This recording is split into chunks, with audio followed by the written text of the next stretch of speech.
Welcome back. The ball is in Iran's court now. A day after Iran carried out targeted attacks on Pakistani soil, Pakistan retaliated with its own operation. The actions have fueled fears of a full-blown conflict between the two nations. Early this morning, Pakistan launched retaliatory missile strikes inside Iran, targeting what it calls terror hideouts that shelter Baloch terrorists. 9 people have been killed, including 4 children. The strikes inside Siestan-Baluchistan province have left Iran fuming.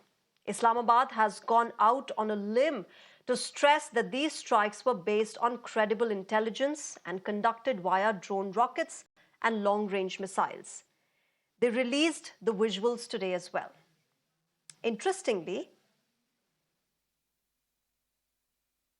Pakistan undertook a series of highly coordinated and specifically targeted precision military strikes against terrorist hideouts in Siestan-o-Baluchistan province of Iran. A number of terrorists were killed during the intelligence-based operation codenamed Margbar Sarmachar. Over the last several years, in our engagements with Iran, Pakistan has consistently shared its serious concerns about the safe havens and sanctuaries enjoyed by Pakistani-origin terrorists, calling themselves Sarmachars, on the ungoverned spaces inside Iran.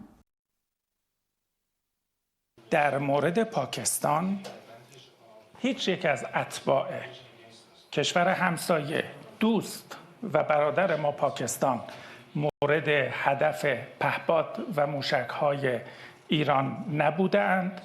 گروهی موسوم به جیش العدل که یک گروه تروریستی ایرانی است و در بخش‌هایی از مناطق پاکستان در استان سیستان و بلوچستان پاکستان پناه گرفته‌اند و ما بارها در مورد اون با مقامات عالی رتبه نظامی، امنیتی و سیاسی پاکستان گفتگو کردیم. عملیات‌هایی رو در روزهای گذشته در ایران انجام دادند، از جمله در پاسگاه راسک نیروهای انتظامی ما رو به شهادت رسوندند. پاسخ ما روی تروریست‌های ایرانی در داخل خاک پاکستان هست. So Pakistan and Iran giving out their version of this incident. And now, interestingly, the Balochistan Liberation Front that Pakistan says it targeted inside Iran has said that it does not have any hideouts in Iran. Tehran, meanwhile, has summoned Pakistan's senior-most diplomat in the country. Both sides, remember, have for long accused each other of harboring terrorists. But is national security the only reason why Iran has stepped up their response? Iran has consistently said it does not want to get involved in the Israel-Hamas war. But it's done exactly that via proxies. Case in point, the Iran-backed Houthis attacking ships in the Red Sea, Iran-backed Hezbollah rejecting a US proposal to stop the fighting with Israel, and so on and so forth. The question then is Iran acting in self-defense, or is it an assertion of itself in the Middle East? And therefore, will Iran escalate this? And does all of this threaten India in any way? Let me take this to my guests tonight. I'm joined on the broadcast by Mr. J.K. Tripathi, he's a former ambassador. I'm also joined by General Dhruv Katoch, Director, India Foundation. Good evening, namaskar, welcome to the both of you. General Katoch, let me start with you. We've seen Pakistan respond. It wasn't expected, but it did. But do you now think that Iran will take this further? Will it respond? Do we see any kind of retaliation tonight or early tomorrow morning?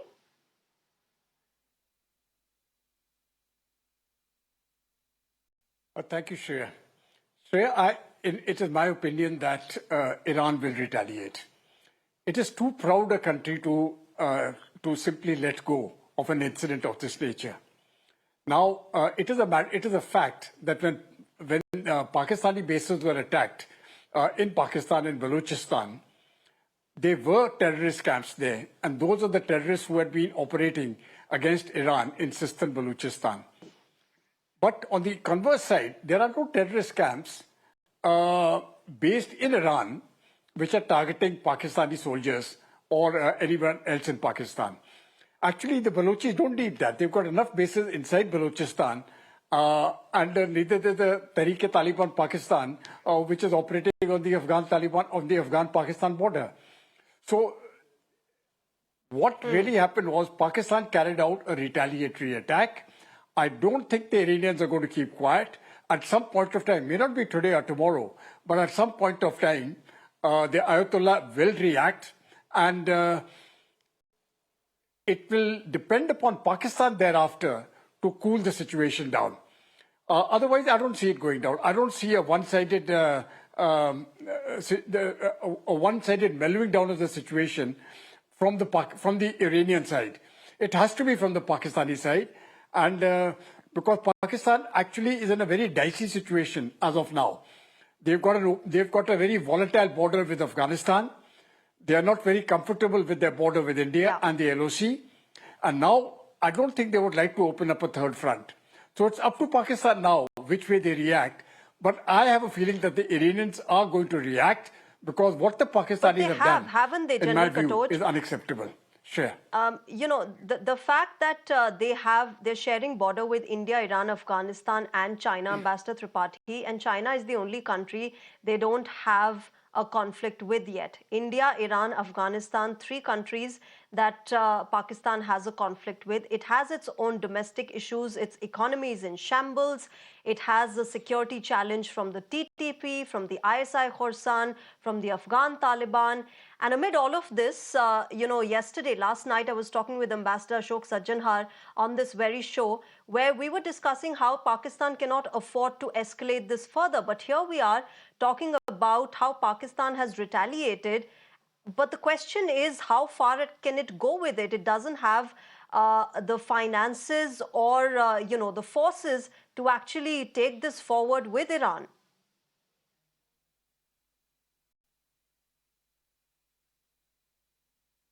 Did you ask the question to me? Hello? Yes, Ambassador Tripathi. Yeah. Hello? Okay. Look, while I fully agree that situation is very volatile, I partly disagree with General Katoch on the fact that on the prediction that Iranians will retaliate. What I feel is that Iran, and I agree with him that Iran the terrorist camp working against Iranian National Guards were operating from the Pakistani side, while vice versa was not true. So Iran had the right, and Iran did the right thing in trying to eliminate those terrorist camps, and Iran successfully did. But what Pakistan did was retaliation in desperation. Desperation because Pakistan did not want to show to its populace, its domestic constituency, that Pakistan is a coward country, and if some other country attacks on it, it doesn't retaliate. So Pakistan retaliated just for retaliation, fully knowing that there are no terrorist camps in Iran. And immediately after that, you see, so Iran has already succeeded what it wanted, and immediately after Pakistan's attack, you know, Pakistani and Iranian foreign ministers spoke, and Pakistan tried to cool down the situation by saying that Iran is a brother country and this and that. And you see, Pakistan doesn't have enough money, enough finances. The economy is in shambles, and very recently, I mean, after this, Pakistani stock exchange has plummeted to its nadir. So, if I mean, General Katoch will know better than me, being from armed forces, that what I feel is that though Pakistan is a nuclear power and has a superior military in terms of strength, in terms of numbers, but Iran has a superiority in waging proxy wars through drones, and Iran has better missiles, I suppose, short-range missiles. So Iran doesn't have anything to lose. Now, Pakistan also knows that if Iran attacks, then Pakistan will be nowhere. Very recently, 29 Muslim countries supported Iran on its action to eliminate terror outfits in Pakistan. And Pakistan also knows that if Iran attacks, then Pakistan would not be able to retaliate again, because this will be Okay. I mean this will be like a suicidal act. So I don't think it is going to So you're further saying, Ambassador escalate Tripathi, that it is from perhaps to whatever cater it to has the been domestic now till audience, now. for a political boost, that Pakistan has done this symbolic retaliation. Exactly. General Katoch, do you think that could be the case, that Pakistan is catering to its domestic audiences? The fact that the crackdown on Imran Khan did not go well, and in favor of the army there, the people, the citizens of Pakistan are already angered by that. In fact, after these Iranian strikes took place, there were videos of Pakistani citizens on social media floating around where they're saying, we're done, we'll be finished soon. So would that work at all if that was the purpose of these retaliatory strikes?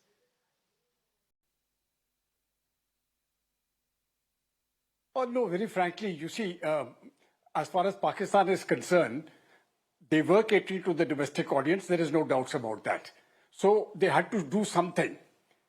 But when you look at the Ayatollah Khamenei, he's also catering to his domestic audience. He cannot let this go. If he lets this Pakistani attack go, I think he loses credibility. So he is going to retaliate. I maintain my position. That the onus rests on Pakistan. Pakistan is a country which has more to lose, not Iran. Iran has got drones. Iran has got adequate capacity and capability with its missiles and drones to carry the war for a very long period with Pakistan. Pakistan doesn't have that capacity and capability. Moreover, if a conflict really erupts between Iran and Pakistan, I think Pakistan is going to be very concerned about the Baluchis who are operating inside Pakistan, who are fighting for their freedom. They will also be very concerned about the activities of the Tehreek-e-Taliban Pakistan. So on the Afghanistan border and on the Iranian border, I think the Pakistanis are cornered. They are not in a position to take out the troops from the LOC. So where are they going to get the troops from? A major portion of that army is committed to a perceived defense against India.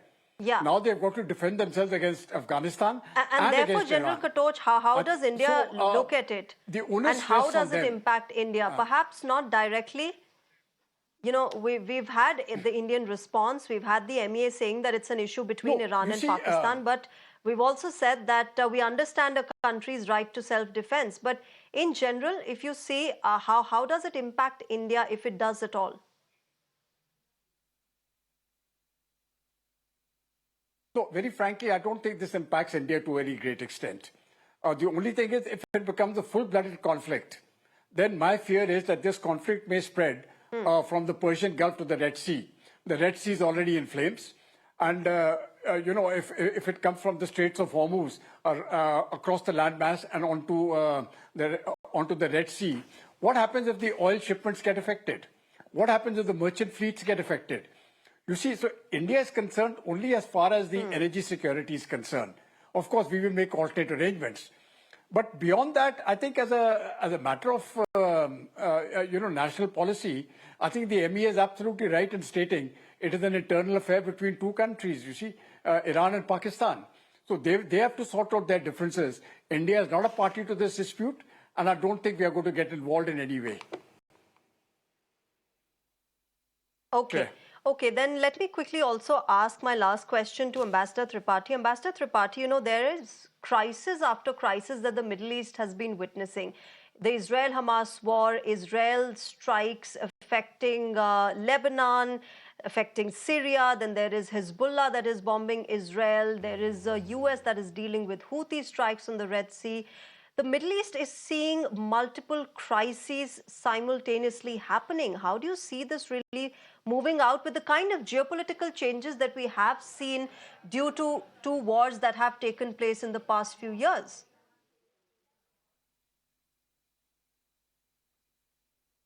Well, see, the very recent bonhomie between Saudi Arabia and Iran has come to a standstill. One thing. The second thing is now the global attention has shifted from war in Ukraine to Middle East, because Middle East is more important for everyone because it produces oil, it produces gas, which every country needs, irrespective of whether Muslim or Hindu or Christian or Russian or European or Latin American. So this shift of focus has now created a worry among the stakeholders that if the situation doesn't cool down in time, there might be another inflation world over, and there might be another chaotic situation, especially in the West, because America is sitting on a huge amount of shale oil and oil reserves. But what about others? They were dependent either on Russia or now on Middle East. So every stakeholder would like to see that the situation, to ensure that situation cools down as soon as possible. Otherwise, economic problems that will follow this crisis will be unsurmountable by many of the countries. And this is something, perhaps the world cannot deal with at this point in time. We've seen two wars, we've seen the post-COVID era that we all have to grapple with.